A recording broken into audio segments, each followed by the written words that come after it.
Assalamualaikum warahmatullahi wabarakatuh. Selamat pagi Mbak Fisma. Apa kabarnya Mbak? Salam sehat selalu Mbak. Semoga kesehatan Mbak selalu terjaga. Perkenalkan, saya Astrid, mahasiswi S2 Magister Psikologi Untak Surabaya, akan melakukan wawancara dengan Mbak terkait mengenai psikologi dan kode etik psikologi.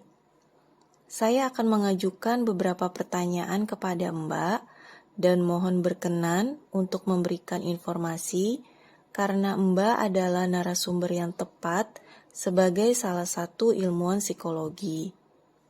Waktu untuk wawancara mungkin sekitar 15 menit. Apakah Mbak bersedia? Bila iya, apakah Mbak berkenan untuk saya rekam selama proses wawancara ini? Waalaikumsalam warahmatullahi wabarakatuh. Selamat pagi Mbak Astrid. Alhamdulillah saya sehat, terima kasih. Semoga begitupun sebaliknya dengan Mbak.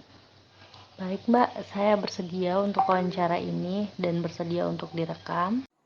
Apakah Mbak memiliki KTA HIMSI, SSP, SIPP? Apakah masih hidup atau bisa dipakai atau sudah harus diperpanjang? Saya memiliki KTA HIMSI namun sudah harus diperpanjang.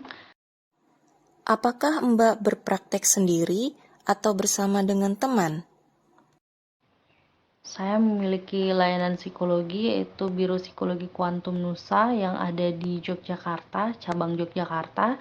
Saya mendirikan Biro Psikologi ini bersama dengan teman-teman. Aktivitas layanan psikologi yang dilakukan meliputi apa saja, Mbak? Layanan psikologi yang ada di biro kami yaitu konseling, seleksi rekrutmen, pelatihan, dan psikotes. Apakah ada kasus menarik yang pernah ditangani dan probing bagaimana menanganinya? Kasus yang menarik yang pernah ditangani pada saat psikologi konseling yaitu ada klien kami yang mengalami kesulitan untuk menyelesaikan studinya karena yang bersangkutan menceritakan bahwa beliau mendapatkan paksaan dari orang tua harus mengambil fakultas tersebut sedangkan yang bersangkutan tidak memiliki minat di fakultas tersebut sehingga pada saat menyelesaikan studi itu mengalami kesulitan. Itu sangat menarik sih karena di tahun 2023 masih ada orang tua yang memaksakan kehendaknya sedangkan kita tanpa sadar bahwa anak kita juga memiliki keinginan atau potensi yang lain yang dia miliki gitu. Jadi anak tidak diberi kesempatan untuk menentukan pilihannya sendiri. Bagaimana komentar Mbak terkait dengan banyaknya pelanggaran terhadap kode etik psikologi selama ini? Pernahkah menemukan pelanggaran di masyarakat? Komentar saya terkait dengan banyaknya pelanggaran terhadap kode etik psikologi itu sangat disayangkan karena kita tahu betul kode etik apa saja yang harus kita taati terutama di Indonesia karena ketika kita melanggar itu maka kita tidak dapat perlindungan hukum.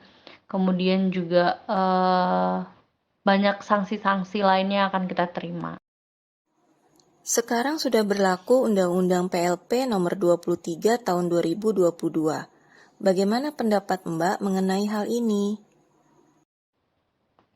Pendapat saya tentang berlakunya Undang-Undang PLP nomor 23 tahun 2022 itu sangat setuju karena banyak peraturan-peraturan yang ada di undang-undang tersebut. Kemudian segala tindakan kita, terus perizinan dan lain sebagainya sudah diatur dalam undang-undang tersebut sehingga lebih lebih disiplin dan lebih ketat seleksinya untuk mendapatkan mendapatkan lisens untuk membuka praktek atau jasa layanan psikologi. Apakah saran Mbak untuk psikolog dan ilmuwan psikologi ke depan terkait dalam memberikan layanan psikologi? Saran saya untuk psikolog dan ilmuwan psikologi ke depannya, untuk dalam memberikan pelayanan psikologi itu, mungkin kita lebih banyak jam terbang pertama, terus kedua ilmu harus di-upgrade terus, entah itu dengan, eee, sekolah resmi ataupun dengan pelatihan-pelatihan yang ada gitu. Karena setiap tahunnya, setiap harinya itu kan ilmu akan update ya. Jadi kalau misalnya kita ingin mendapatkan ilmu yang terupdate, kemudian untuk memberikan pelayanan psikologi yang terupdate, kita harus mengupdate juga ilmu yang kita miliki. Terima kasih Mbak telah bersedia untuk meluangkan waktunya pada pagi hari ini. Semoga informasi yang telah Mbak berikan dapat bermanfaat untuk kita semua. Dan mohon maaf jika ada salah hilaf selama melakukan wawancara. Salam sehat selalu Mbak. Wassalamualaikum warahmatullahi wabarakatuh. Selamat pagi. Terima kasih Mbak. Waalaikumsalam warahmatullahi wabarakatuh. Selamat pagi.